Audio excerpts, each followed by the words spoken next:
After the end of World War II, the world was split into two, East and West. This marked the beginning of the era called the Cold War.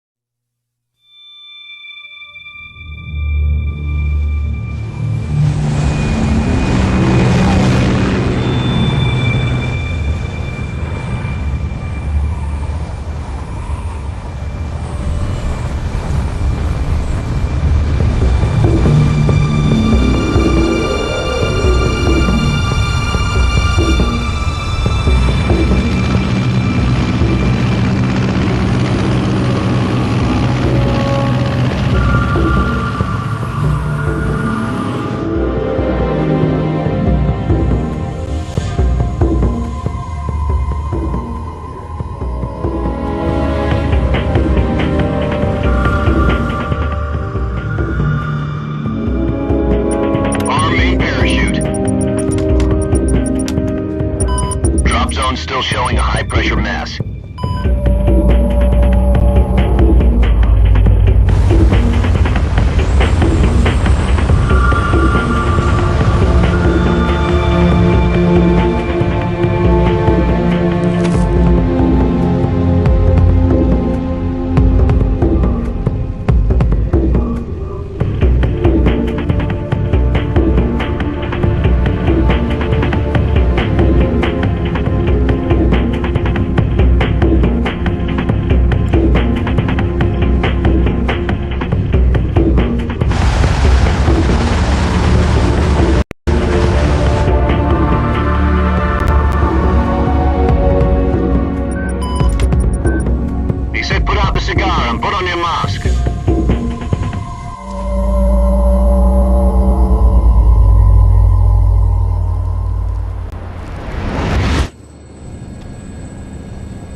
Jack, I've got some important news.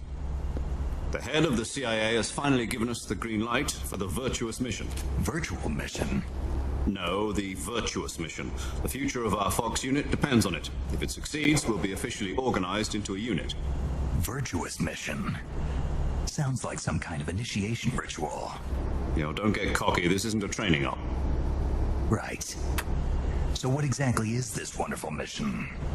Well, about 2 years ago, a certain Soviet scientist requested asylum in the West through one of our moles. His name is Nikolai Stepanovich Sokolov. He's head of the OKB 754 Design Bureau, one of the Soviets' top-secret weapon research facilities, and the East's foremost expert on weapons development. Sokolov? Isn't he that famous rocket scientist? The very same. On April the 12th, 1961, the Soviets achieved the first manned spaceflight in history. The Earth was blue, but there was no God. Well spoken. The rocket that carried Yuri Gagarin into orbit was the A-1, known as the Vostok rocket. Sokolov is said to be the man most responsible for the multi-engine cluster used in that rocket. After Gagarin's flight, Sokolov left rocket development to become the head of the newly established Design Bureau. From a lowly technician to head of a design bureau, that's quite a success story, so why do you want to defect? It seems he'd become afraid of his own creations. Afraid? Call it a crisis of conscience. And for that, he left his country and his family behind and went over the fence? Not exactly. One of his conditions was that his family was also to be taken safely to the west. We used a mole to get the family out first and succeeded in sneaking Sokolov over the Berlin Wall shortly afterwards. I was the one who conducted the operation. The security on the eastern side was still full of holes back then. Then what? We got Sokolov over in one piece, but the whole ordeal had left him exhausted, and we checked him into a hospital in West Berlin. It took him 2 weeks and more than 600 miles to get from the research facility in the Soviet Union to Berlin. He was in no condition to say anything coherent. And it was only a week later that we had something much bigger on our hands. The Cuban Missile Crisis. October the 16th, 1962, President Kennedy received word that the Soviets were in the process of deploying intermediate-range ballistic missiles in Cuba. The President demanded that the Soviets dismantle and remove the missiles. At the same time, he announced a naval blockade to prevent further missile shipments from reaching Cuba. But the Soviets didn't back down, instead placing their armed forces on secondary alert. Soviet transport ships carrying missiles continued on course towards Cuba. US and Soviet forces went on alert for an all-out nuclear war. Frantic negotiations were conducted through the UN's Emergency Security Council and unofficial channels to end the hair-trigger standoff. Finally, on October the 28th, the Soviet Union agreed to remove its missiles from Cuba. And so the world avoided a nuclear holocaust. But in order to get the Soviets to pull their missiles out, we had to make a deal. You mean the one where the US agreed to remove its IRBMs from Turkey? No. The Jupiter IRBMs deployed in Turkey were obsolete, and we were going to get rid of them anyway. They had no strategic value whatsoever to either the US or the Russians. The Turkey deal was a ruse, a cover story that was fed to the other intelligence agencies around the world. So what did the Russians really want? Sokolov. They wanted us to return Sokolov. You mean the Soviets pulled out of Cuba just to get their hands on Sokolov? That's right. What the hell was he working on? At the time, we had no idea. We were running out of time.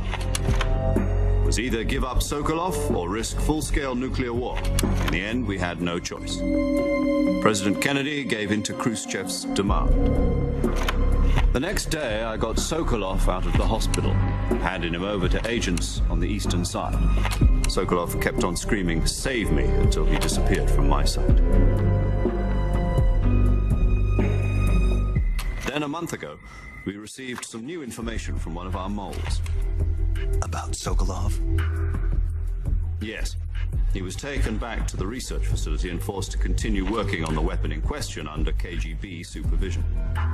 What's more, it's on the verge of completion. So what kind of weapon is it? Something to do with space rockets? No, missiles. Same technology. I guess you're right. We don't know the details, but it appears to be a new kind of nuclear device. For half a year now, the Soviets have been conducting frequent nuclear tests at Semipalatinsk. Something to do with the weapon, I assume. We're talking about a secret weapon so big that Khrushchev was ready to pull out of Cuba to get it back. Is Sokolov still in the facility? No. According to our intelligence, he's in Selinoyarsk, a place in the mountains about 3 miles to the west that's known as the Virgin Cliffs. The Virgin Cliffs. Nice name for a virtuous mission. They moved him there just recently. Why? Apparently, they're conducting a field test of the weapon, but it's our best chance to get him back. This mission would never have been possible if he was still in the research facility.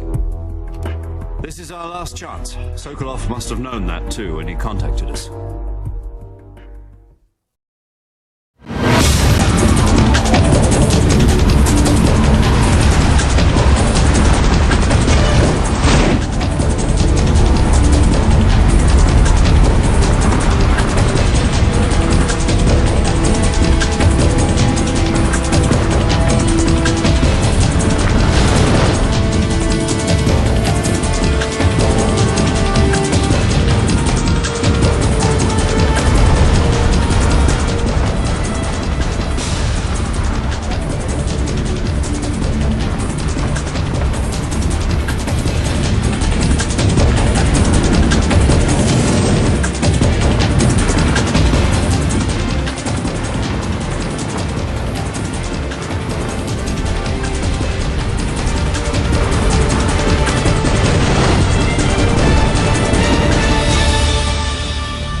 So you're planning on going over the border in a single combat talon?